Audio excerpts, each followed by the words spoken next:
Good morning, good afternoon, good evening, wherever you are in the world. My name is Jade, and this is The Interview.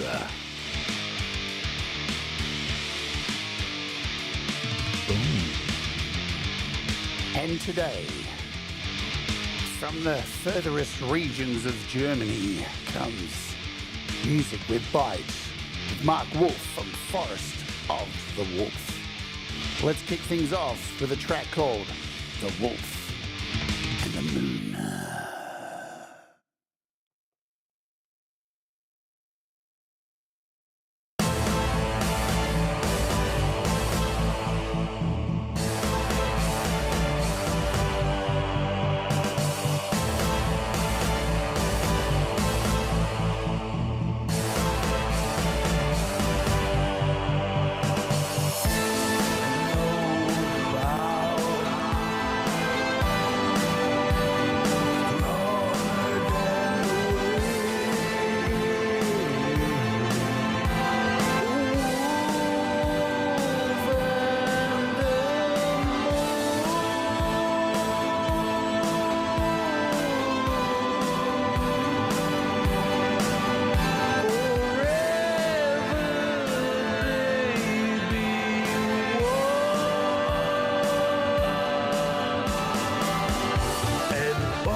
Hello and good morning, good evening, good afternoon, wherever you are. You're doing well out there. Welcome, welcome, welcome, welcome, welcome. My name is Jade. There's my name. Don't wear it out. Happy Thanksgiving to all of you around the world, in the US mostly. Well, it's a US thing, isn't it what I'm saying? I hope you have lots of good food, mirth, and joy today. Of course, food, because it is more so these days about food, isn't it? You're all going to get stuffed and full, and I'm sure Metalhead Hippie's here. He's even put turkeys in his boom today. How good is that? Welcome to Studio 2.0. So yes, as you tell, I'm in my brand new studio. This is the first interview we're doing in the brand new studio. So that's very exciting as well. I'm pumped. Are you pumped?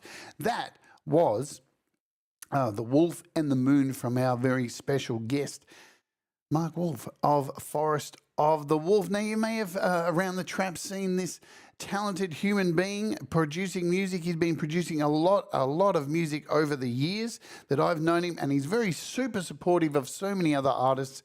And I think he's pretty much a staple of this community. You know what I mean? If you haven't come across Marc's music, then you're probably living in another universe. And I am really excited to have him on today because you know what? Not only does he make great music, but he is a super, super, super kind human being.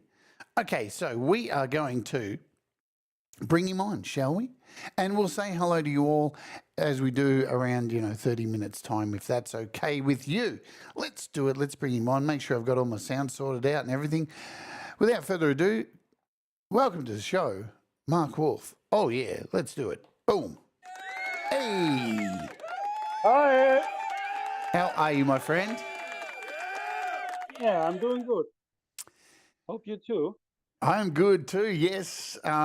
Look, I've been excited about this. We had. I did a show a couple of days ago. I think it was the first day I was doing the show from the studio, and you came in the chat. And I'd asked you the week before to come on, and then all this moving stuff, and you were kind enough to say that's all right. We'll do it next week. And then I was very late, so I want to thank you firstly for taking this on at very short notice, because it's a thing coming on here. And having to deal with me for 2 hours. Yeah, thank you for having me. It's nice to be here. Awesome. Now, normally I'll start with a particular question, but I want to start with this because whenever I have a fellow metalhead on, what was the band that got you? Do you remember, was there a moment that you remember that got you into metal? Was there a song? Was there a moment you put on headphones, heard a song? What was the thing that got you into metal? I got from my cousin. He showed me always, he was 2 years older than me and always showed me some music. And then we were going through his record collection he had. And then there was the tape with that mummy on it. It was Iron Maiden, Life After Death. And I said, what is this? Can I have it? Can I lend it? And he said, you can have it. I give it to you as a gift. Oh, and that was the best gift I ever got. It is one of Iron Maiden's best albums. There's no doubt about it. Yeah. I mean, I listened to it 100 times. Yeah, and the video for it is amazing too. I remember when the mummy comes out on the stage. There was something about there is something about that whole performance recording that feels like you can't capture. This is my opinion. Can't capture that shit these days. The technical brilliance of them live, the performance. It's like hearing them on record, but live. Like, it's such a good quality video and recording. Yeah, that's always impressing at them. They're not worse than on an album. Most bands I've seen a lot concert, it was very disappointing. Yeah, especially when you've got a singer like Bruce Dickinson, because he's got an amazing voice. And I don't know if you've experienced this, but many times in my life, I've gone to see a band that I love that's had a really good singer, and live they just haven't cut it. And but when I saw Bruce Dickinson live, man, that dude, he's just got an amazing voice, and he proves it on that recording. So from there, you get given that album. You take that home. And where does that lead you? Do you fall into the rabbit hole, and then all of a sudden it's Sodom? And what other bands follow after you get into that? He showed me a few other things. There was Halloween, Morbid Angel. Of course. It's gone quick. We made quick. The slippery slope from Iron Maiden into death metal. Yeah. I was open-minded. That's okay. Some suicidal tendencies. Yeah. What else did he have there? A lot of stuff. And then it was also with my schoolmates. Then the tape sharing. Do you have this? Do you have that? And there I discovered every day something new. Because it was a different time then. Like I think we take for granted what we have today, where back then metal was so underground. Even though that's was it? We're talking around 1986 kind of thing here. It was so underground. We were all tape traders. You had to trade tapes. You had. I don't know if you were like this, but I would go to a friend's house who had pieces of paper stapled together, and you'd have to flip through lists and give them a cassette tape, and they'd, put all this stuff on cassettes for you and have to take it home, because it wasn't like today where you can just get metal on tap. Metal was this underground thing, and it was frowned upon, and it was a very different time. So you were a tape trader as well? With the schoolmates, we did that. Someone bought a new album, and we gave it around then. Yeah, right. Well, here in Australia, because we're at the bottom of the planet, it was harder for us to get stuff. So that's probably why I had to tape trade all this kind of stuff. So let's get into the main questions here, and we'll come back to metal. Definitely metal is going to be a component of today's interview. Marc, what does music mean to you? Music means really a lot to me, because I wouldn't be there without music. I wouldn't still be there without it. It's a language everyone understands. Sometimes not when it comes to the hard and metal or something. Yeah, but it's breaking bridges. Has there been a time in your life where music has got you out of a dark place, or helps you get through a good place? Like, do you remember any specific moments where like music has helped to get you through a tough time? Yeah, definitely. That was my phase when I started listening black metal. I needed that. I needed the hate. Because I wasn't very lucky with my choices of my first job and how people treated me. I not had the self-esteem like I having today. So I needed the music as filter. That's really interesting. Yeah, let's delve deeper into that, because I love that. It's funny. Like, I can recall my first getting, like, as a kid, obviously I listened to popular music because I just love music. But when I found metal, everything really changed. I had a purpose. I felt like, this connected with me, and it was going to help me understand who I was. And it brought friends into my life that I, for the first time, genuinely really enjoyed the company of, and we had commonality. And a lot of my other friends didn't understand, because they were like, it's so hateful, it's so violent, it's so evil. And for so many years, trying to explain that, of like, no, you don't understand, like, hate and anger and all this is a part of our feelings, and if you don't explore these things, and you can become a very hateful person and bottle this stuff up and do shit things. Like, I think, humanity has proved that over the years. So, and you mentioned black metal, and black metal has a bad rap. Let's not talk about, whenever you mention black metal to anybody, what's the first thing people say? Don't they burn churches down? Yeah. What was it about black metal at the time that attracted you to it, and who were some of those artists, and how they get you through? It was the thing. It has led me into another world. Also, these natural vibes some bands had, because I also living in a place where there is nature around, and I need something in music that connects that in a way. And black metal is very tied into forests. Funnily enough. Yeah.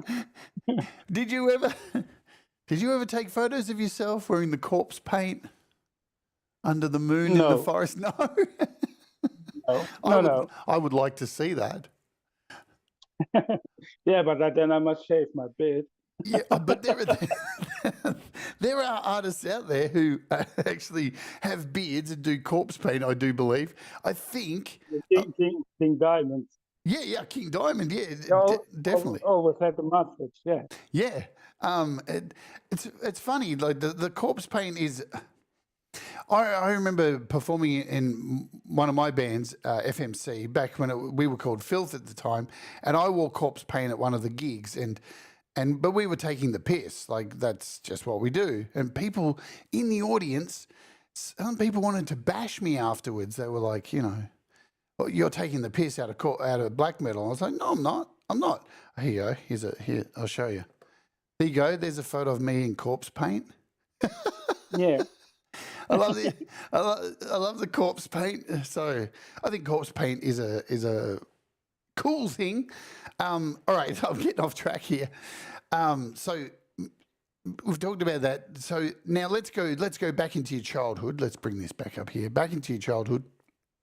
And do you remember the music that was played growing up in your house? Obviously, it wasn't metal. And who were some of the artists that were played as a kid? And did they influence what you do today? Yeah, definitely. I was growing up in a household with my mother, 2 uncles, and my grandparents. And my uncles, they were the teenager age and had a lot records, stuff from Genesis, Pink Floyd, Bob Marley, Supertramp, AC/DC. There was a wide collection. Marillion. Yes. There was a lot of stuff that took influence on the music that I love. Still do. Queen, for example. Because your music isn't, like, we'll preface this now, isn't only metal. That's the interesting thing about you. I think the first time I heard your music, I was like, hey, we got a metalhead here. And the more I delved into your music, it was like, hang on a minute, there's a lot of different styles and genres going on here. This is a person who has a very broad taste in music and is going for it and mixing all this stuff together. And there's nothing more I love than people who cross genres, because music can get pretty boring. I mean, there's only so many notes in a scale that you can play before you've run out. So these artists, was there one in particular, one piece of music growing up as a kid that somebody in your family played to death that you got sick of or enjoyed? No. There were moments where I hate the modern talking stuff. I still do today. Right. Maybe you heard. There's something my mom or my grandma like, but it's okay. At least they like some music. For that, it's okay. Well, it's interesting because you're from Germany, and my heritage, not that I've done, I just know some of my heritage. I have Dutch heritage from one side of my family. And my whole time listening to metal throughout the years has been a lot of German metal. For example, during Yeah. the 80s to 90s, man, German metal was the bee's knees. There was Yeah, especially the thrash metal stuff. absolutely, man. That was all there was. That was like the majority of my music collection was German thrash metal, because Yeah, you don't come around to create a sort destruction. Destruction is not from far from here, from my area. yeah, right. Have you? I'm jumping ahead, man. You know what? I'm allowed to. It's my show. I can do whatever I fucking want. I've always been really jealous of not living in Germany because of how many amazing German thrash bands there are. You know, The Creator and Destruction and Sodom. I think it's Sodom from Sodom's Germany. Yeah, Yeah. yeah. It was massive. So I'm jumping ahead. Have you seen many of these bands live in your home country? Is that something you've got to do? Sadly not, because the problem is the place where I live. That's very in nearest south of Germany, Right. to the border to Switzerland, and the only concert place where you can go is across that border. But Switzerland is not an EU country, so Oh, right. it's always a bit of struggle to go there. Right, yeah. I just want to thank Metalhead Hippie. Thank you for the kind super chat. He says, I really dug it when Marc started singing. Awesome. Thank you, Jeff. Boom. Thank you, Jeff. And Ed B. Metal chimes in. Of course he does, because Tankard. Stop the chemical invasion. Oh, man. Tankard. Yeah. When I first heard Tankard, I'm like, what the fuck? Now there's an entire thrash metal band that sings about getting drunk. Yes, That was one of the first bands I was stumbled over. And their record covers were pretty sick too. The artwork on their album covers was really cool as well. Yeah, it's a famous artist. I think Kai Kaczewski is the name from that artist. I think he was doing album art for many metal bands at the time. There was another metal band that was doing songs about drinking alcohol, which I think was from Germany as well. Wehrmacht? I think they sound like they're from fucking Germany. Wehrmacht. Wehrmacht, yeah, Wehrmacht. Yeah, there is also an album named Biermacht. Yeah. Yeah. I heard of them. It's not something I listened a lot to, but I heard of them. But it's funny how metal has so many genres. It's progressed into so many genres. For me, metal, the first song that I was already listening to, I had a friend who was listening to Alice Cooper, and I kind of got into that kind of stuff, and then he played Poison for me, and I was like, yeah, I don't know, it's a bit weak. But when I heard Slayer, that changed my whole life. I heard Rain in Blood, and that changed my whole life. But very like yourself, very quickly I went down the rabbit hole, went from hearing Slayer, and then the next day it was Sodom, and then it was Morbid Angel, and then it went very, very quickly down the hole. But you never get enough, and always thinking you can find something that is similar good. And the genres changed so much. Just very quickly, it feels like it went from metal to thrash to death metal to grindcore to black metal, and then all of a sudden there was folk metal, and there was all this folk black metal with violins, and it was like, what the fuck? It went so crazy, and then it went back to the beginning. It all goes in circles. It all goes in circles. Music, and most of the bands today, especially when you're looking at some black metal, it's got more folky and symphonic and everything, and now they're going back to being basic. Yeah. It's not really my stuff, the Mayhem Dark Throne stuff. It's not really my my Yeah, taste. it's interesting, black metal, because there was this whole concept of, I'm going to make metal, but I'm going to make it as low quality as possible. And I want the guitars to sound as bad as possible. And there was like a fight to get the worst sounding production. And in a way, we had been so spoiled for amazing production, Yeah, and then all of a sudden yeah, everything sounded shit. It was like, what? yeah. There's a whole genre doing lo-fi black metal. Absolutely. Thank you also, Hugh, for the kind super chat. You rock. He says, a great musician and wonderful person to know. See, this is the thing about you, Marc, that for the longest time, what I've noticed around this community is that a lot of people fucking love you. Yeah, thank you. Making me red. I'm making you red. Awesome. That's the job. But that is a good host, I guess. You know what I'm saying? That's what I'm here to do. Lovely. All right, let's continue on with my baked in questions here, and then we'll play another song and say hello to everybody. So, do you remember the first album that was given to you as a gift and the first album you purchased with little Marc Wolf's first pocket money that you fucking got? Do you remember what they Yeah, both are? Please. the gift I said before, it was that Iron Maiden album. Oh, Because yeah. it been tapes, yeah.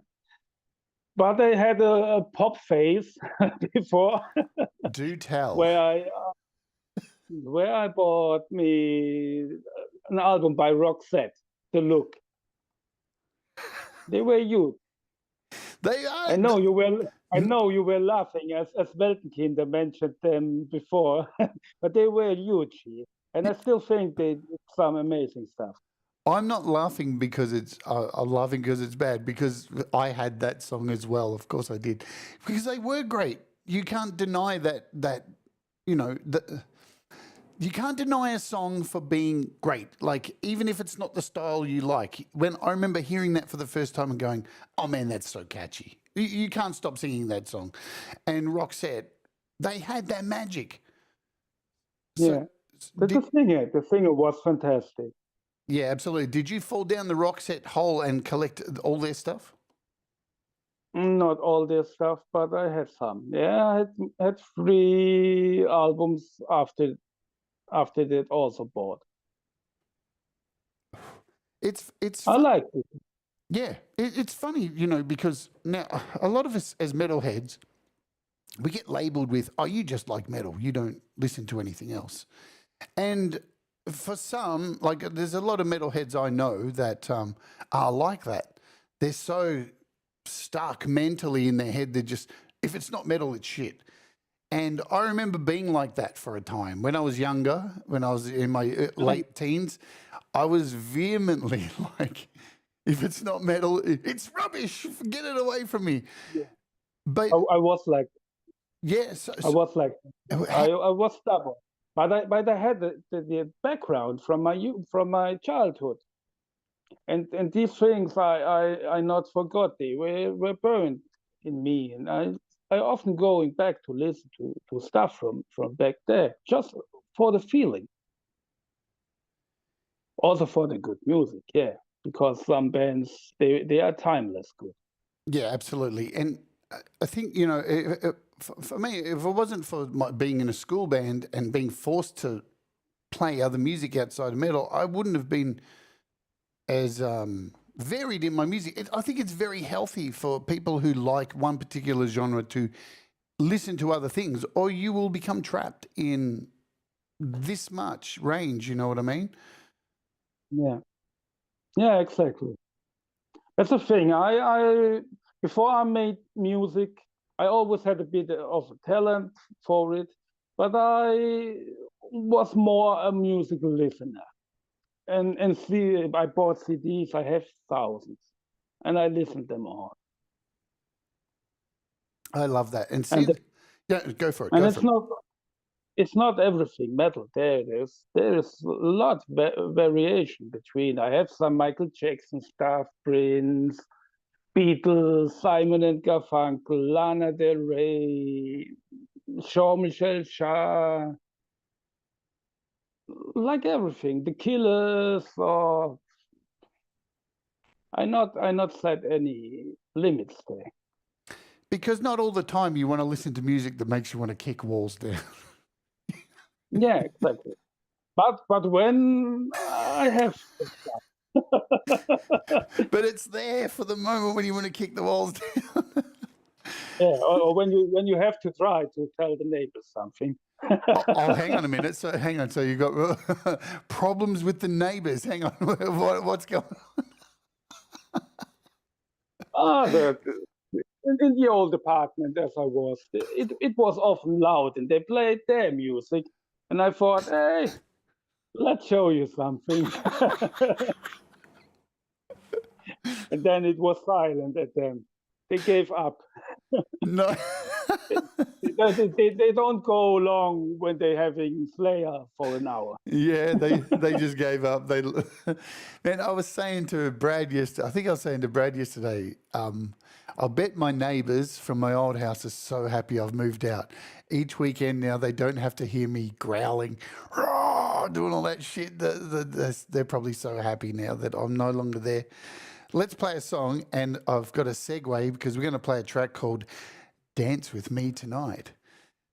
So let's get into this. We'll play this, we'll come back, and then we'll say hello to everybody here in the chat. Are you ready, my friends, to hear some more Forest of the Wolves? This is Dance With Me Tonight. Let's Oge, baby.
Dance With Me Tonight by Forest of the Wolf. And that was a perfect example of going from metal to a completely different style. I can hear so much 80s in that. Obviously, I'm assuming you're probably around the same age as me. So 80s music, how much of an impact, like still 80s music has an impact on me. Like for all the jokes in the time, I remember when 80s music was laughed at and I was like, the 80s were terrible. But for some reason, so much of 80s music stays around us. Like it's lasted the time. I still go often. For example, even yesterday, I was listening to some tracks that I loved from the 80s. Stuff like Eye of the Tiger or Separate Ways by Journey, Broken Wings by Mr. Mister. Also listen to the Australian national hymn. You covered it last time. Very good. You know it. You know it. That's the Australian national hymn. So let's say hello to everybody here in the chat. Thank you all for hanging out today. We love you long time. I'll try and call some names out. Look at this. Holy shit. There's somebody here we haven't seen for ages. Saga Kadabra. Wow. Hello, Saga. Long time no see. Hi. Wow. Hi, everyone. And hello. Let's call it. So if you want to have your name shouted, please type in the chat so I can give you a call out. We've got Ed B Metal, we've got Saga here, we've got Jennifer, we've got Frank in the house, Metalhead Hippie, Pendar, hello to you. Jennifer, my sister, you're watching me. I must behave. Is that your sister? Hi, Jennifer. Yeah, that's my sister. I have to behave. You have to behave. Oh, well, we'll change that. We'll force you not to behave.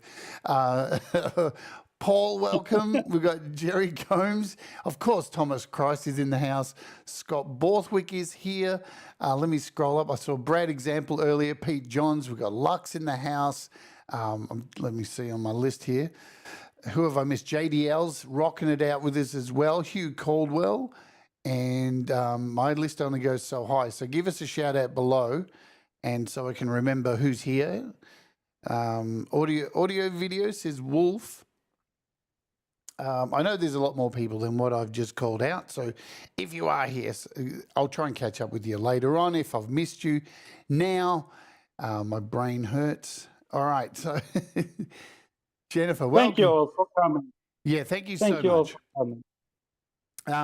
So what we do too, one of the new things I've started doing, when we get Sith Vasquez, hello to you, or as Hiffy would say, we get Sith Vasquez. Boom. Mateus, there we go. I called Mateus as well. What we do halfway now is we run an ad on the show and then we run the Super Chat Challenge. So now what happens is Marc sends me, my guest always sends me 6 songs, but I normally play 5. But if you would like a 6th song, then we run the Super Chat Challenge, and if we get 5 Super Chats, then we play an extra song. So the ball is in your court. It's up to you. We do that at the halfway point. So if you're going to Super Chat, save it till I run the goal. In fact, let's just do it now. You don't regret it. I'll set the goal now. Let's just set it so we can leave it for a while. Any amount, so it doesn't matter. Any amount. We'll run it for this long, and you get an extra track. There we go. So that has been run. The goal, make sure it's all running and all good. There we go. The goal has been set. And you got in before I set the goal. So it doesn't count, but I will count it because that's how but thank you, JDL. All right. Let's get back into questions here. So, talking about music and understanding music. Now, here in Australia, we have a very robust school system. JDL says, love Marc, a great friend. Slim says hello. So that's his super chat there. Hey, Slim. Now, here in Australia, our school system is very robust for music. They encourage us all the way through school to learn music. Was it the same for you in Germany? Did you have access to learning any music or anything like that? No, we just had the school lessons, and I wasn't seen as qualified enough to play something else than these wooden sticks, and I had a trauma of it. No shit, really. That's so you had the clicking sticks. Yeah, not a recorder. Not the recorder. It's a very phallic thing, the recorder. Teaching children to stick something long and thin in their mouths. I think the clicking sticks is a far less sexualized instrument.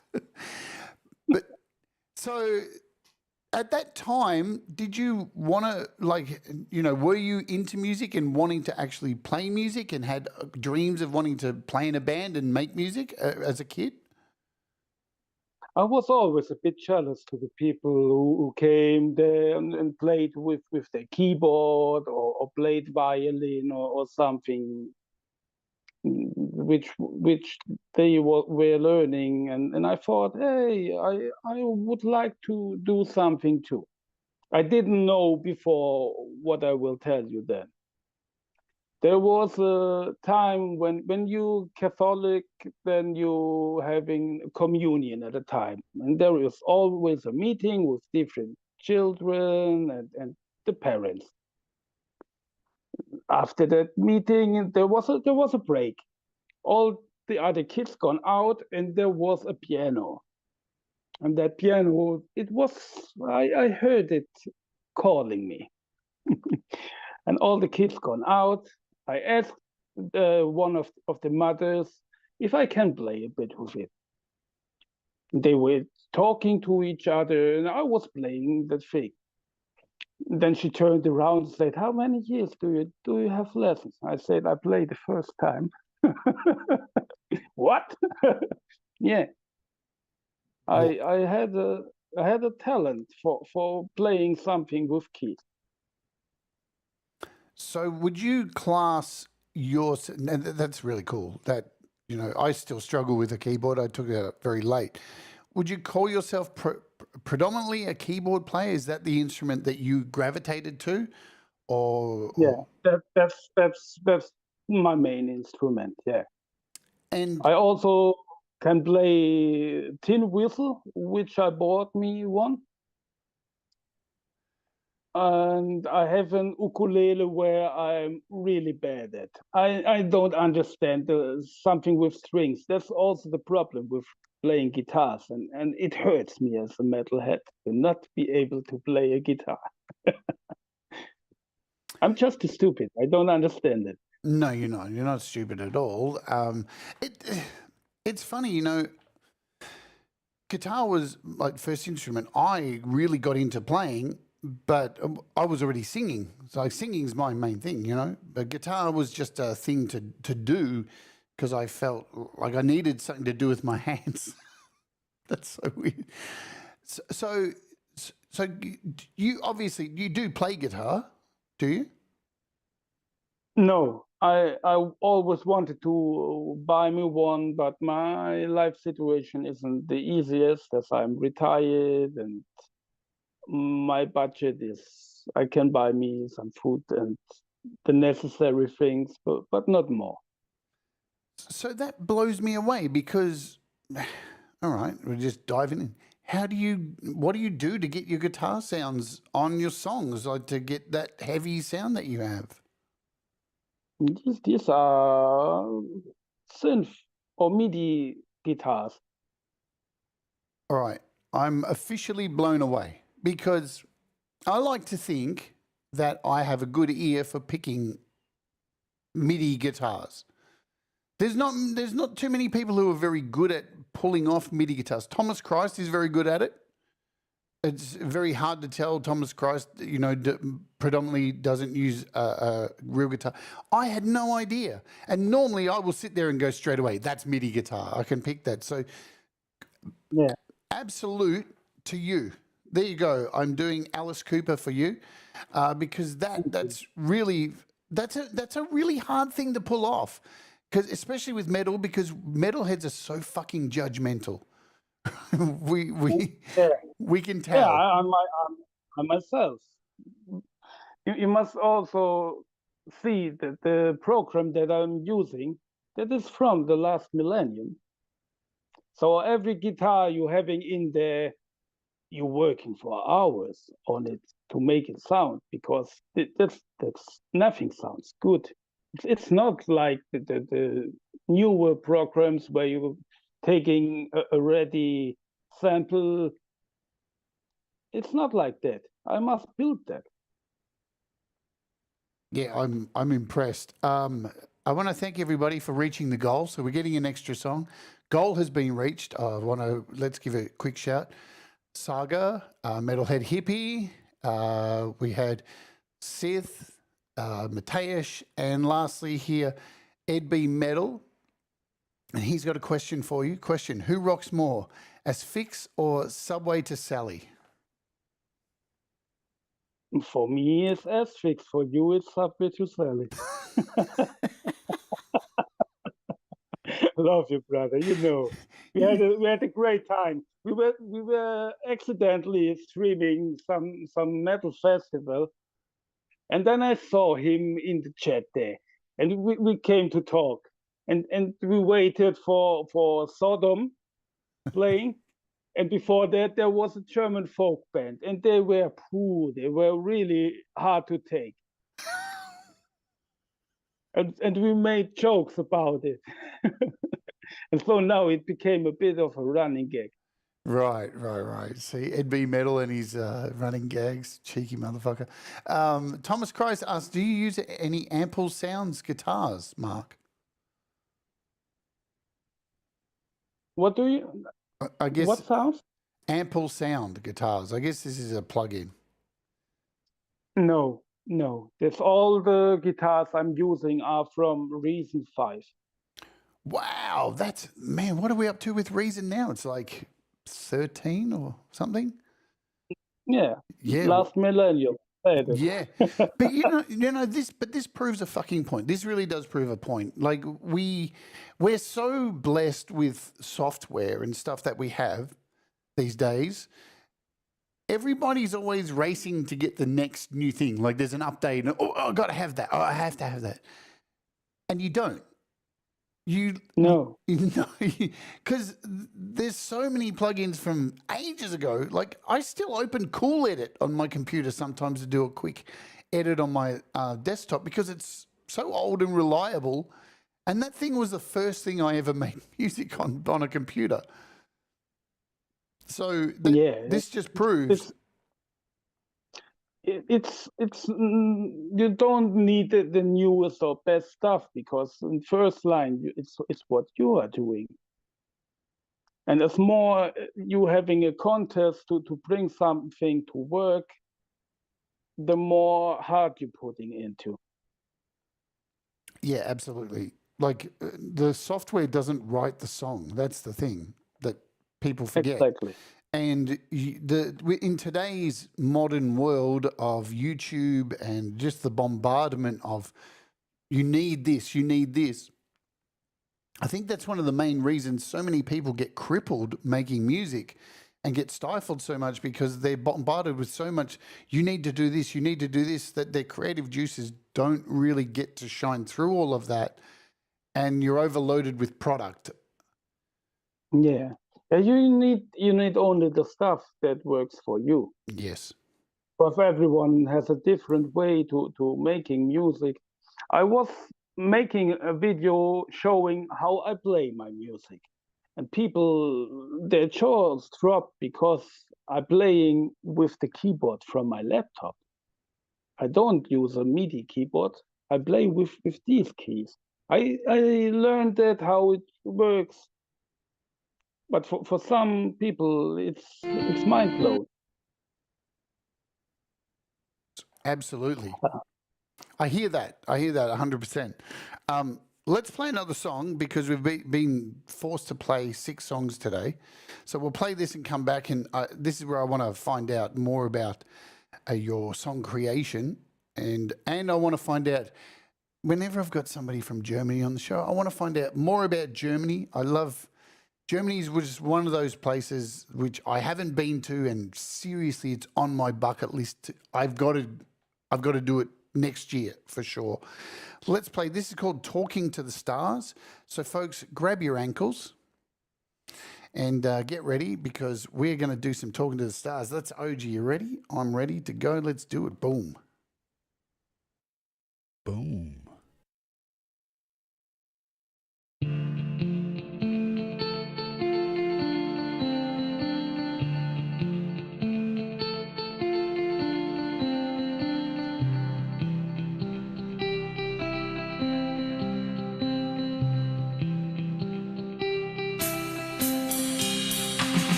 I am so glad you put that song on the list. That is one of my favorite songs that you dropped. Now, I'll tell you the reason why. On your YouTube channel, it says, and we've been putting the links in the description, of course. It says here, I play various instruments and sing. In brackets, sometimes good, and sometimes it could be better. Ha ha ha ha. Now, I remember when I first started listening to your music, you didn't sing at all. It was Yeah, for years. yeah. So, you know, man, I love it when people step out of their comfort zone and do the thing that they're probably worried about doing. How's it been adding vocals to the songs and the whole journey of you know, making mistakes and putting it out there and getting better? Because I'm telling you, I can hear you getting better. I can hear you getting better. It's a tough thing. Being a vocalist is the reason it's hard, I think, is because you're a living instrument. And day to day, you're in a different headspace. And even the best singers sing like shit from time to time, depending on how they are, how they feel, the world around them, what they're eating, all this kind of stuff. How has been your journey from the first time you started doing it and the reaction and all of that? I always loved to sing when I was a child, but I was struggling, and people were not encourage me to sing. Then my music always was instrumental, and I was asking people to sing, but I had a bit of a problem with the workflow. Oh, and some things I wanted to tell myself, like on this. The first steps were terrible, but I had to step into cold water and learning to swim. The most problem was I had no control of what I'm doing and no courage. You need courage to sing, because that is making things a lot better. Like when Metalhead Hippie once said, when I started singing, I was singing from under the bed. I was hiding. True. Yeah, absolutely. He's got it right. Yeah. And on this track, the cool thing is, that's why it's one of my favorites. It was, I never write up lyrics, never. I just sing what is coming out of me. And this track is the first take, in a one take. Wow, that's very impressive. So you're doing a Paul from last week, from last interview. He just shotgun the lyrics, just do it, and that I love that. I wish I could do that.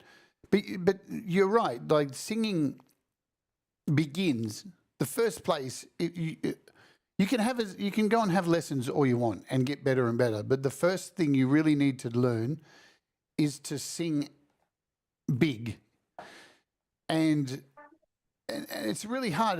Even some of the best singers struggle with it, because you have to sing like you don't give a fuck what anybody thinks, right? If you're singing, as soon as you're guarded and you sound like exactly what Hippie said. It sounds like you're singing under the bed and you're guarded and you're not letting it out. But as soon as you can get past that, then technique comes afterwards, 100%. Yeah, after the years, this is a bit an older song, and I recognize I can control now what I'm doing. I had to learn. I cannot do some things like Rob Halford or Bruce Dickinson. That's not my voice. I cannot learn a lot from other singers with a similar voice, because I not found someone who is singing like me. Also, I'm singing on every song a bit different. When I'm going through, I'm someone who listens my own music. Yeah, because in first line, I'm doing that for me. And there I recognize I always sing different.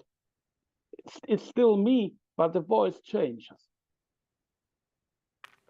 And you're right. Look, one of the things I see with people singing, one of the mistakes I see people make is that they don't understand their own voice.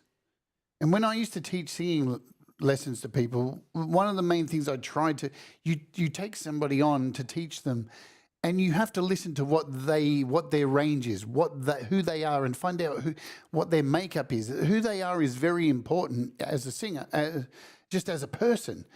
And people have to know their range. And I see a lot of people in karaoke. Karaoke is a great place to talk about that, where they get up and they pick a song that is so, there's no way they can sing it. Where instead they should be picking songs that are within their range. And you need to know, and that's why that song, Talking to the Stars, is so beautiful. The mood of it, your range was in there, and it just sat so nicely. You have to understand the limitations of your own voice, regardless on how long you've been singing. And because when you push it, that's when you miss those things.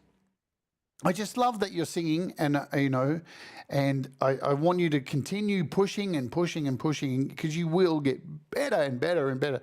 And the only way to do it is to do it. That's the way it is. Yeah, exactly. I learned that by making the mistakes. Mistakes make you better, like someone says. Yep. I wish I wish we didn't have to make as many mistakes as we do in life. Sometimes they can be shit, but it does help. It depends on if you pay attention to the mistakes as well, and acknowledge them for what they are. Let's talk about, how did the name Forest of the Wolf become your musical project name? As you know, my family name is Wolf, and I'm surrounded here on three sides by forests. Where the place where I live, the middle of nowhere, as I said, it's a small town, around 13,000 people, and we're a bit offside from the modern chaos. I like it. I was just going to say, is that a choice? Is it a personal choice to be off? I guess it's not off grid, but away from the chaos of the world. I was grown up here, Right. in this area. With 14, we moved to the city where I'm now since more than 30 years, and I like it. That's my home. Look, I've got to run the ad. We run an ad, folks, halfway through the show here on the channel, each and every episode. So if you want to avoid the ad, you can become a YouTube Premium subscriber, or just skip the ad and we'll wait for you to come back. So I've run the ad. You may or may not get an ad. And while we're waiting, I just want to let you guys know what's coming up here this week on the channel. I was supposed to do an opening hour last week, but I was moving house and all that stuff, as you may or may not know. This week I'm doing a Ben Folds tribute show. I love Ben Folds and his music, so I'm going to try and attempt to sing a shitload of Ben Folds songs, which is no mean feat. Let me tell you, this dude's got a really high voice, so it's going to be a lot of pressure. So hopefully you can come and join us for that. Hopefully the ad has finished, if anybody did get served an ad, and welcome back if you have. Germany. Let's talk about Germany. Man, as I said, for me, growing up and listening to a lot of metal, Germany was a big part of my music.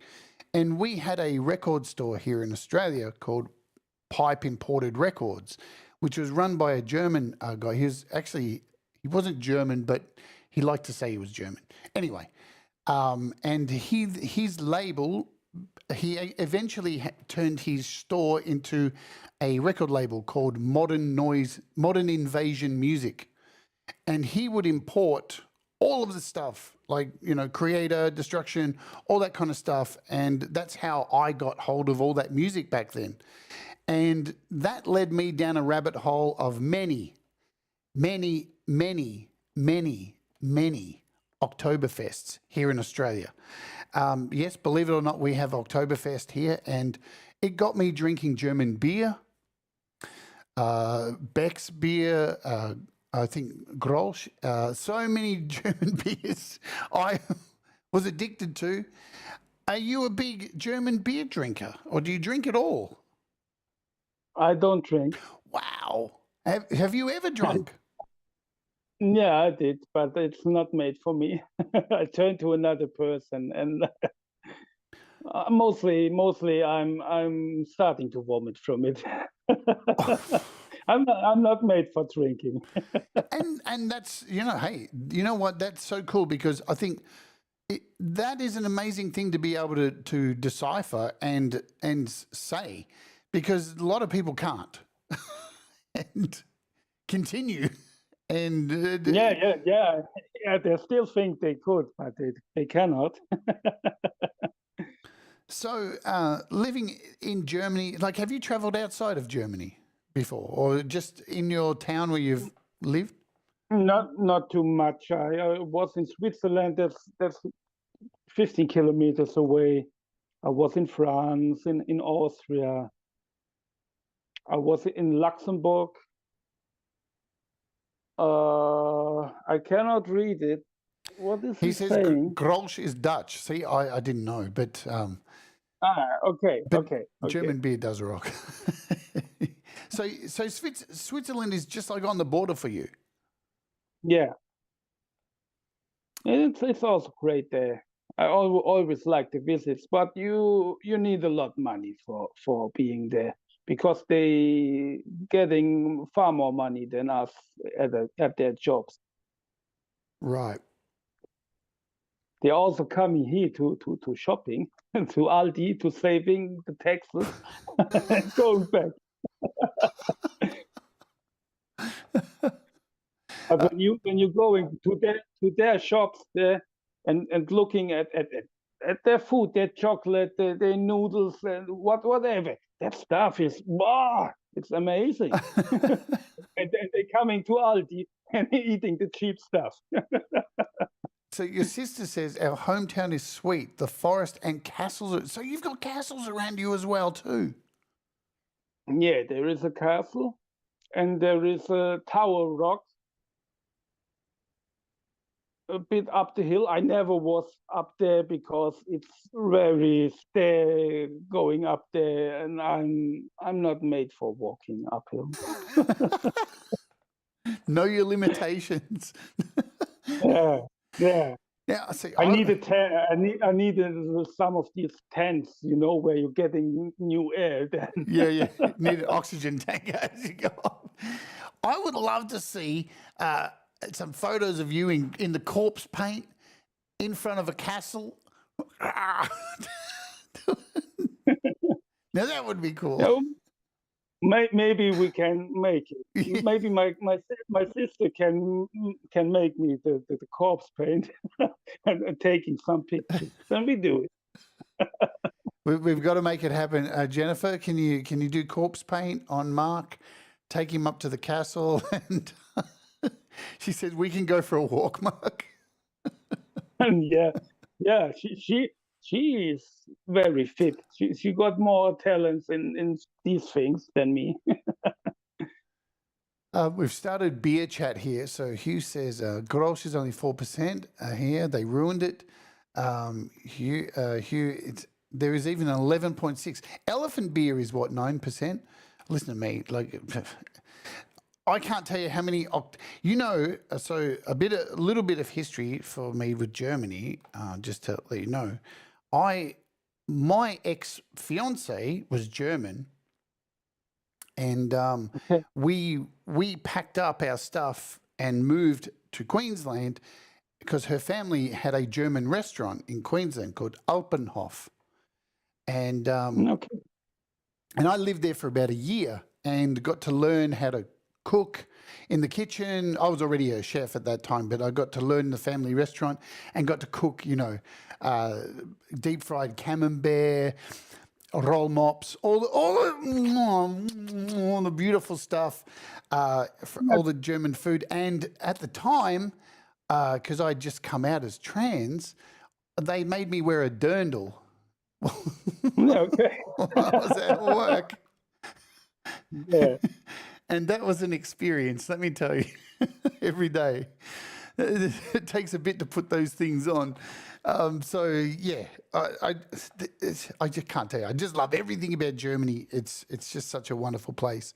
Where are we at? We're at 9:13. We need to play another song. Then we're going to come back and we're going to focus on talking about how you make your music and put all that stuff together, some of the collaborations you've done and all that. So let's pull another song out because we've got to finish on time today, folks, because Pete Johns is up after this. Let's play this one because we're going to head into talking about collaborations. This is a collab with Leroy's Magical Journey. Let's play this and then we'll come back and talk about collabs and all that stuff. Let's do it. This is called Winter Storm. Let's Oge.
Looking back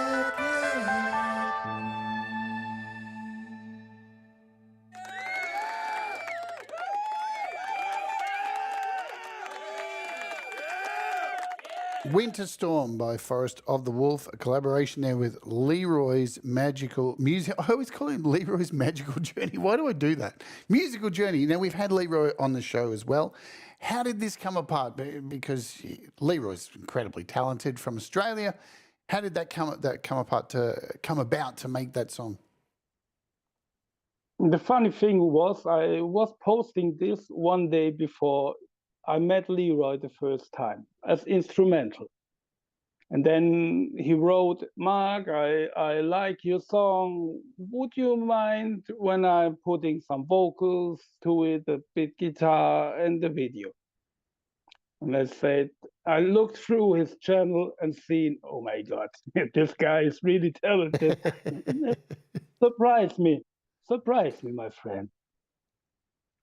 He really is talented, And isn't he? Yeah, and I think he did an amazing job there. Absolutely. And the thing I see here from people who have collaborated with you, everybody has a really wonderful experience. Everybody talks very highly of working with you. Now, you have an astonishing, like over 1,000 tracks. You create a lot of music, and I look at that and just go, gee, I don't know how you churn out so much music when I see someone so prolific as you. So before we get into how you, and Jerry Gomes says here, Pete says, super cool track there. G'day, Pete. Jerry Gomes says, I've done 2 collaborations with Marc. How did you first come across this really small nook on the world of YouTube? Who was it that you found that got you into this space? Yeah, first I had some tracks for some years on my PC, and I was putting up music without having any listeners or a lot views, and worked up step by step. I was doing that for me. And then one day I met someone at another show of a Nepalese singer. His name was Jack the Rabbit. And he mentioned on a track of me, hey, Marc, you're going to the Metalhead Hippie show. People would love to play to your stuff. And I was, oh my God, shall I do it? I know nobody there, and I'll give it a try. And here we are still. I'm still going there. He's Metalhead Hippie is much like Pete Johns. They're both very much like gateway drugs into a whole new world. Sorry, Jeff, I know, you're a drug and alcohol counselor. But you are a gateway drug, and without a doubt, Metalhead Hippie has introduced me and so many people to so many artists. And I know, I think I first came across your music over at Jeff's channel.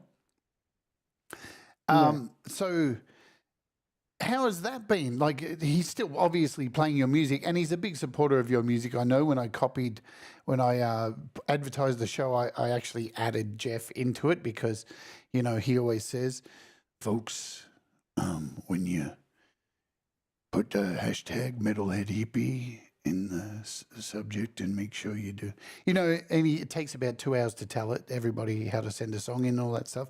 But there's something about Jeff, isn't there? He just continues to introduce us to new music and showcase our music.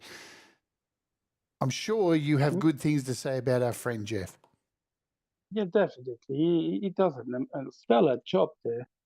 He's not doing that for his profit. He's doing that because he wants to help the musicians from his good heart, and that's what I like it. Yeah, you get what you see with Jeff. There's no bullshit, And I know I give Jeff a lot of stick, but thankfully he knows that I'm only messing with him, and he hasn't banned me yet. I say yet. There's still plenty of time for him to ban me from his channel. Who knows? Maybe it'll be today. Who are some of the other artists that you have collaborated with throughout your time here? I did a lot with JDL. We are also having this fun hip hop project with Slim Shady and DJ McForest of the Wolf, because John likes to rap, so I thought I'd bring you some beats. I did a lot of tracks with you, Caldwell. I did some music with Hedriani, Gary Harps, with Edby Metal, Ian Luckett, Jerry Gomez. Now I have having a brain stacking, but there's so many, and that's also a thing. I never did a collaboration before. I was at Metalhead Hippie's show. So we can officially call you a slut. We can call you a musical slut now, can't we? Yeah, yeah. You've joined the ranks Now, of Hugh's a musical slut. It's fun to work with others, and also you can learn from each other, and everyone brings something into the music that I cannot play guitar, or I wasn't able to sing in the first moment, or singing in styles like at the rap thing. I cannot rap. I tried it. I really bad at it, and I don't want to hurt your ears with it.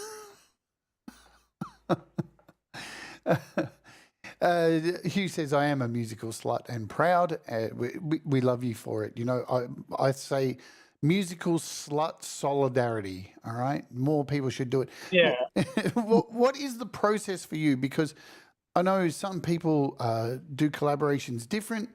I'm trying to get more into collaborations. So you guys send stuff back and forward. Tell us how it normally goes down for you to organize a collaboration. Normally, the easiest way for me is I'm putting the main track or everything I want to have into, except when I'm singing to it. This comes after everything then. I'm sending the tracks to the people, and we going back and forth. But there were also some songs where it was different. I remember when I was making the breakaway track with Edby Metal, Hedriani, and K-Kan drums. I was sending them a little demo with an orchestration, and I say, let's make this metal. It had some drums and the main idea, but I giving the people always completely doing their own thing. I want to collaborate with the people and then having them on it, and not what I making them to do. I also did with John, with JDL at one track, because this track was really difficult. That one was called Live. It's a nearly 10 minutes track, and we having conversation with each other. He is the person who's singing from a side, looking back at his life, and I am the universe part, singing and talking to him back. But there I told him how to. Sorry to interrupt. No. I interrupted you. I always find it really interesting because, you know, we all use different means to make music. We all have different doors, different computer setups. So I find it really fascinating to see when people are collaborating and sharing a piece of music over here, and it proves that there is no right door. You know, this whole bullshit I see across musicians. I'm not saying about this community. I'm saying in a broader music community. Like I bring this story up when I moved to America, and everybody introduced me to their friends as how this is Jade. Jade makes music on iPad. And I was like, fucking shut up. But like, why does that matter what I make it on? Like, it shouldn't matter. And people would always look at me and go, oh, iPad, like it must be shit. It's like, what? Because there are some people who are still living in this little world of like, this is the only way to make music. And I think here in this community, we prove all the time, because we all use different means to make music here. but it always comes out fantastic. Yeah, and I think all these different DAWs having their weaks and strengths. None of these is perfect for everything. Yeah, nothing is perfect. That is the thing. Jerry Gomes says, I asked Marc if he wanted to collaborate, and the very next day he sent me a finished piece of music. Yeah, that's like how I am. Hugh says, some of my best guitar work was on tracks with Marc. He gives you space to be creative. See, there's so much love for you here. And You're so JD, kind to me. and JDL. Yes, sorry, go for it. I want to say something. I see in the screen sidewards here, and I don't see any chat. But I will watch the show for myself and reading chat. I'm really curious what you are talking there. Yeah. That's a bit of a goodie for me to watch it again, and how ridiculous I act. So just so you know, guys, like when we do the shows, not everybody has the same equipment. So when we set up the show, we had a test run, didn't we, yesterday, Marc? And Marc's doing this all on his phone through Zoom, right? And when we set it up yesterday, the camera was sitting the right way. But today, when he signed in, no matter how many times he flipped the phone, it was still sideways. So I had to go into OBS and flip it around. So poor Marc is watching the show up on its side, so he can't see. Yeah, it sucks so much. But you know, this is entertainment. You got to do what you got to get through it. That's the way it fucking works. Now, JDL has put here in the chat something weird. Oh, hang on, I read this wrong. I thought it said Pete took my cherry. I was like, sorry, I read it wrong. JDL. Pete took my musical cherry. I was going to say, what have you and Pete Johns been up to? That's a bit dodgy. Anyway, so how do you sit down and start?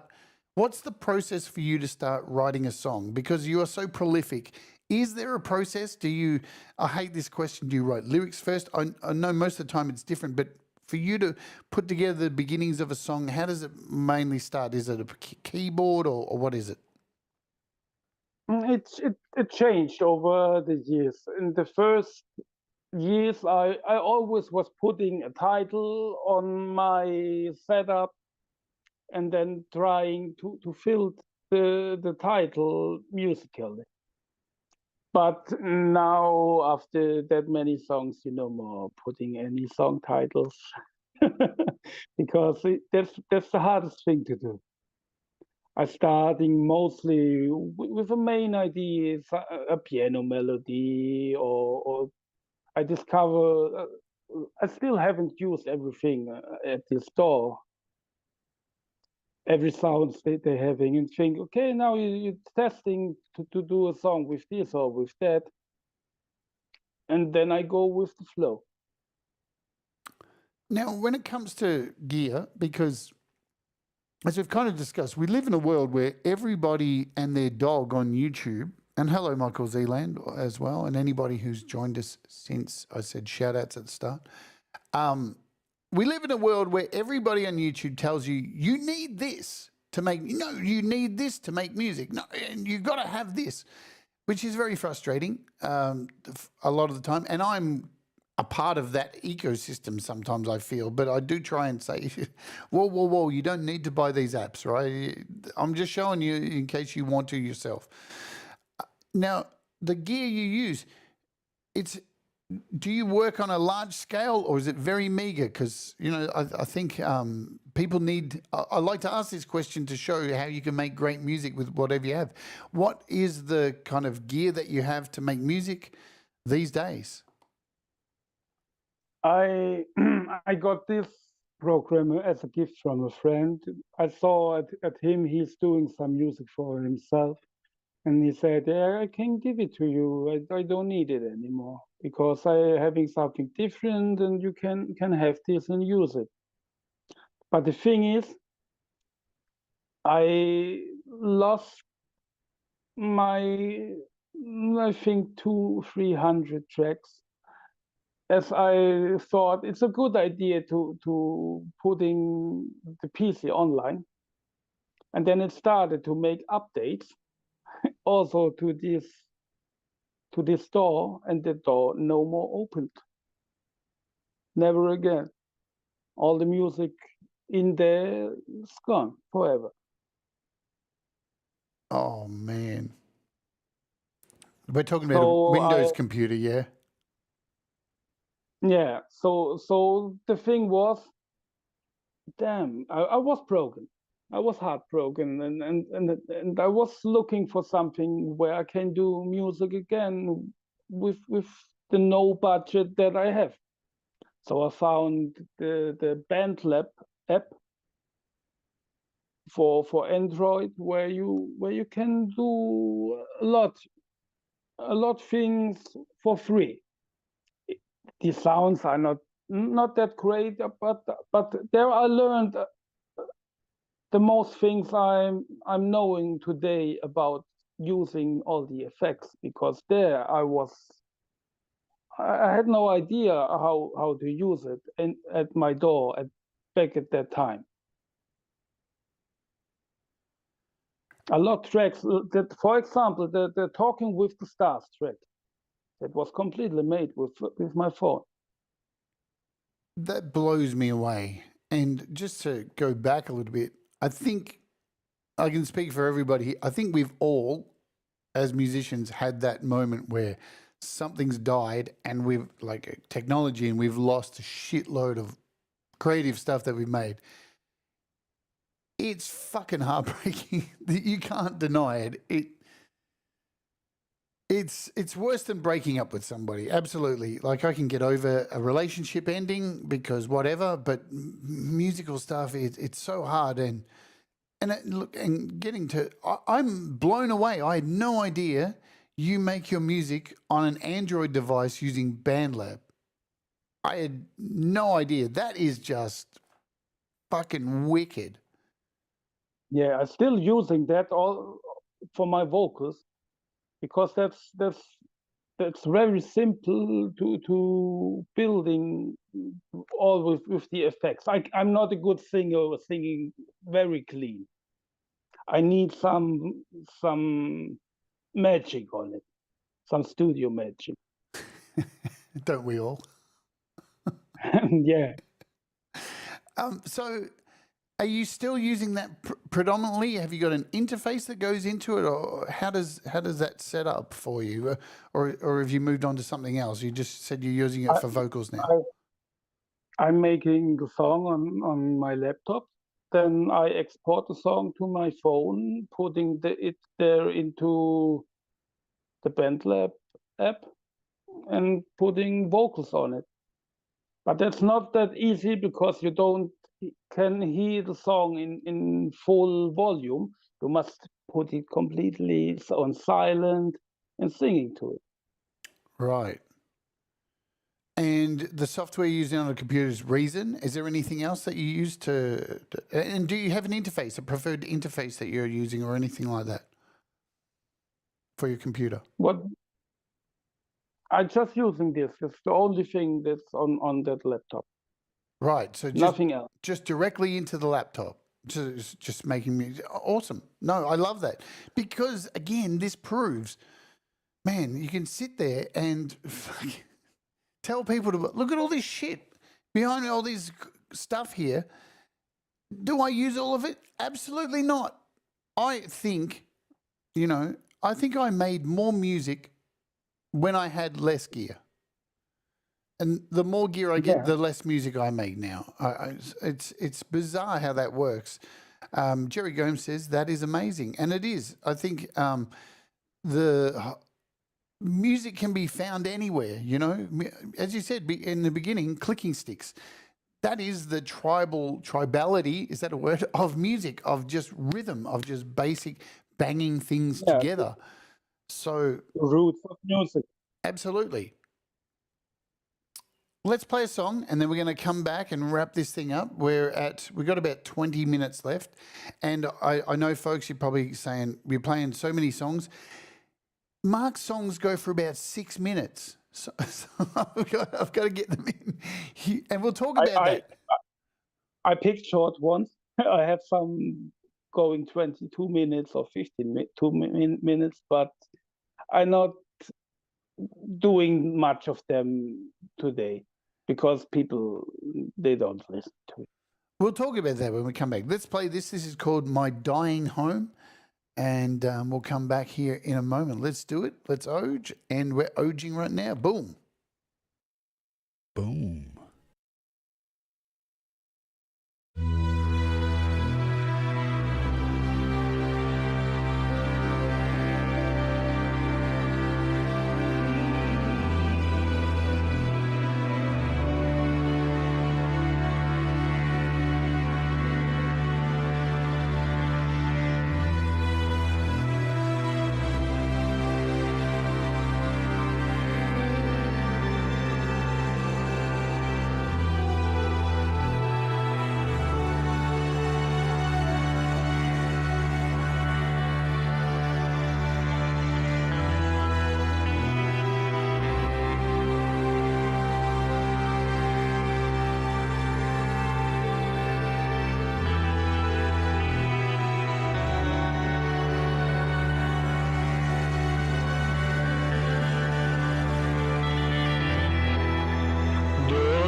His paradise began to fall, dying from our hands.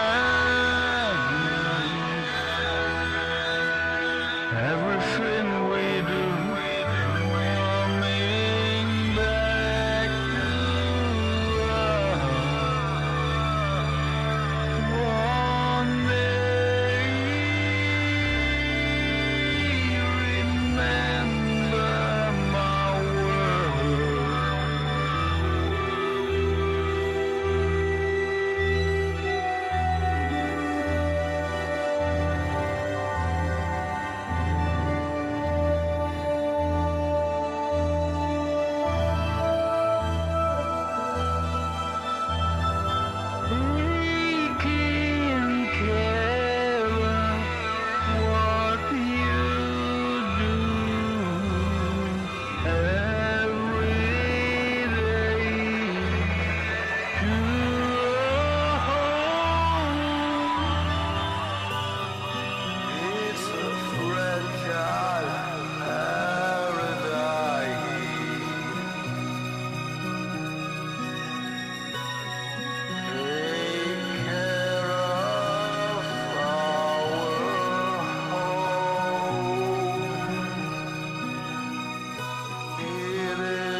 only has this blind.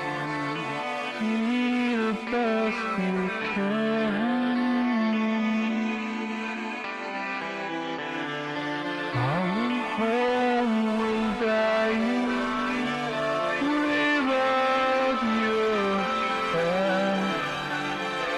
So do what you can.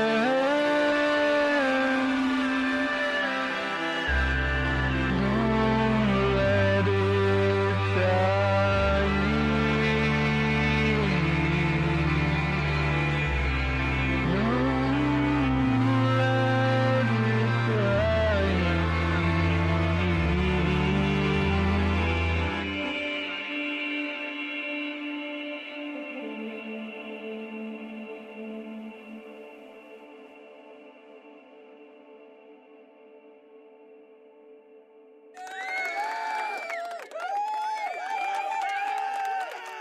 Fucking wow. Marc, incredible vocal performance. Thank you. Honestly, do you know how hard it is to pull off a Middle Eastern scale like that? That's a fucking hard thing to do. And you were note perfect in that. And very emotional stuff. Very emotional stuff. What are the I topics? think Yeah, go for it. it was a thing to sing about, which came from my heart. So this came naturally out of me. That's what brings me to the next question. The topics that you choose. Is there clearly, like, you know, it's interesting. Yesterday I was talking in Clubhouse with Leila and Brad, and we we're talking about global warming or whatever you want to call it. I don't give a shit what you want to fucking call it. If people can't see what is going on in the world, you probably need to clean your glasses. There's something wrong with you. And there's a lot of people who are not understanding science at the moment. Humans aren't all to blame, right? There's other things that go on outside of our planet, like the sun and the way radiation hits our planet, the way the troposphere and the atmospheres react, and the telecommunications we put outside of the planet that create storms of electricity through our atmospheres. In saying that too, the way we mine, the way we're wasteful, all this kind of stuff, it's not just one thing that is causing all the stuff. And clearly there are things happening to our planet that are not good, and the waters, they're warming up. They're creating these weird clouds full. They just dump heaps of oceans of water on us, and every day almost we're hearing 100-year weather. Yeah, you seen on the news not long ago in Spain, they had these floods where hundreds of cars they were just flooding away. Yeah, and in desert places that are deserts are getting snow. Like this is not fucking bullshit, and it's possible to change it. It breaks my heart to see so many people. It's all hanging together. We are just sand cones of the everything. Yeah. I'm not a religious guy, but the universe is it's all one thing. And when we not understand to taking more care of little things that we can do, because I'm living in a country which is clean and doing some things. I don't want to say better than others, but some things other countries could learn of. To working better with the trash and recycling systems and everything. It's important. It's important. Yeah, I agree. Good night, Jennifer. Jennifer says it was a great time with you guys, but my bed is calling. Have a good time. And Marc, you are really doing a great job. See you later. I love that. Thank you. Love you, sister. I love that so much. Talk soon to you. And, you know, getting back to this topic, the thing is, if you live in a house, if you live in your house and every day you get up and you take a shit in your kitchen, you are going to be living in a house full of your own shit. And Yeah. that's the same thing with, if you shit where you live, you're surrounded by shit. Like, it's not a hard concept to understand. And I know it, the thing is, some of the best things that people do, the changes we make, are the hardest ones. And this is hard because we're complacent as people. We have everything on demand. We can watch movies on demand, music on demand. We can do everything on demand, electricity on demand, all this stuff. And I know change is hard, but we have to do it. And that song, I was listening to that and getting emotional. You hit a note with me on that. And yeah. And, Thomas says here, unfortunately, it's not up to us. The problem is way bigger unless governments and industry take this seriously. Well, they can't, will they? Because money. Yeah, sure. We know there are bigger things going on, making dirt and blowing dirt into the air. But we also can do our little things. At least it helps a bit. It's better than saying when you're laying on the bed, dying, taking your last breath. I'm not one to say I did nothing. Yeah, I agree. The smallest stone in a river creates the biggest ripples, and we lead by example.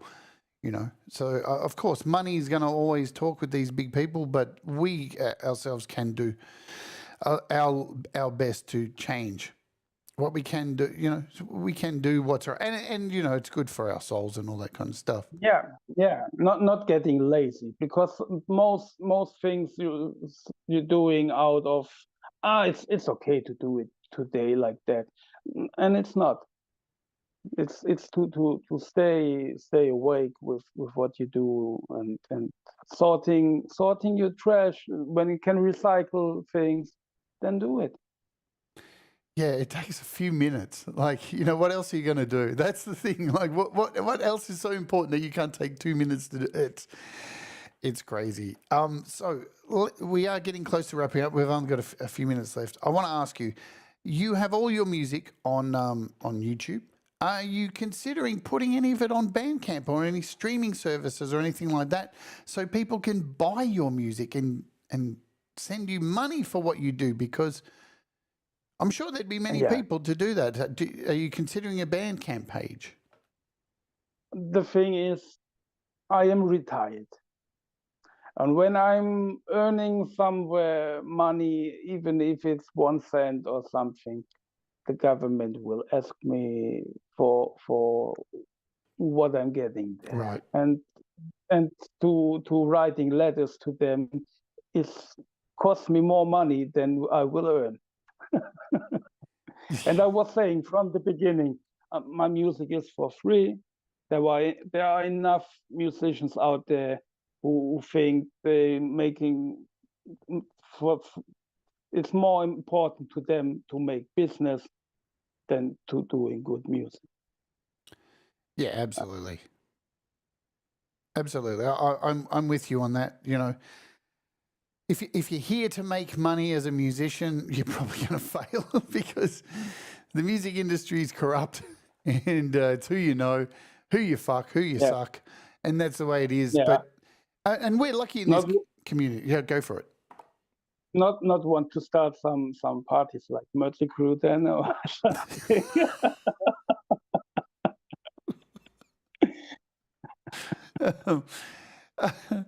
So there's that. Now, look, at least Hippie says, of course he was. Hippie says straight away, I'd buy it, and I'm sure we all would as well. But I'm going to close out today because we've got one more song to play, and it goes for about 7 minutes. So we have to get out of here and do the things we need to. What is the immediate future for what you have planned for songs? Do you have anything in the works at the moment? What do you see for yourself making music in the next year to come?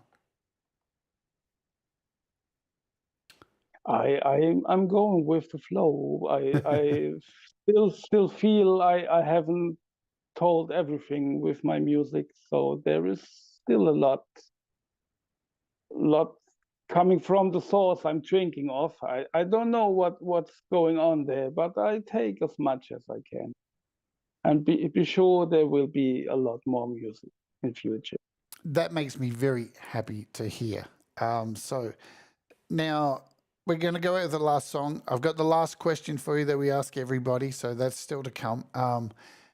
I want to thank you so much for coming on the show. I want to thank you for over the years that I've been doing this, always seeing your music pop up everywhere on Facebook and across YouTube, and the watching you grow as a musician and get better and better and better, and just be somebody in the community who makes such varied music, and always surprises and delights with your music, because I think it's very important to, I think, for artists to always push themselves past the limit, and you continue to do that. You continue to get better. Keep singing, my friend. Keep doing it, because man, I love it. I was very proud of what you're doing. And Thank you. I want to encourage everybody to go and subscribe. If you haven't already, I need to slap you. Get out there and do it and subscribe. The links are in the description. They've been all the way through the chat. I'll hit you with our last question, which I hit everybody with. If you're going to give advice to somebody starting to be creative or make music or whatever else it is that they're going to make, when would be the best time for them to start? It's now. It's now. What else shall I say? The way I'm doing music. Let's start it. Do it. Do it now, motherfucker. Now, when I have my guests on, I get you to send songs in to me, and I normally ask now to pick the opening song and the finishing song, and it's bizarre. You pick the very song I would have chosen to close today's show, because this title is called Larger Than Life, and you are larger than life. It makes total sense. So it's a perfect pick, I believe. I want to thank everybody here in the chat today who kindly super chatted and picked an extra song, because I love that new thing that we do that YouTube's given us to be able to do that. Everybody in the chat, thank you for hanging out. I see Shelley, and I miss Javelle, and I always think I'm saying Javelle's name wrong, because I hear everyone say Jovel. I don't know why I say it that way, but anyway, maybe I'm right. And Marc W, I see in here. Thank you to everybody who's joined us today. Thank you, Marc, for coming on and sharing a bit of your story. Thank you so much. I've been very excited about this interview, so thank you. And please stay on the line when I finish the show so I can say goodbye to you off the air. Thank you for having me here. It was big fun. I really enjoyed it. And also I want to thank everyone who came here and watching me talking. I'm curious what you wrote in the chat, because I will watch the show again now. It's been plenty of love. I'll let you know. So what YouTube does with live streams, you got to wait 12 hours before the comments. You can see the chat. They got to do the processing and all that shit. So you can't see the comments until about 12 hours. All right. Okay. Folks, we're going to go out. This is Larger Than Life. Next up is Pete Johns. I'll dump you over there. We may go over time a little bit, but that's okay. It happens. Let's do it. Remember, folks, do the things that make you happy. Mistakes make you better, and we'll all rise together. Stay awake, and let's Oge. This is Larger Than Life.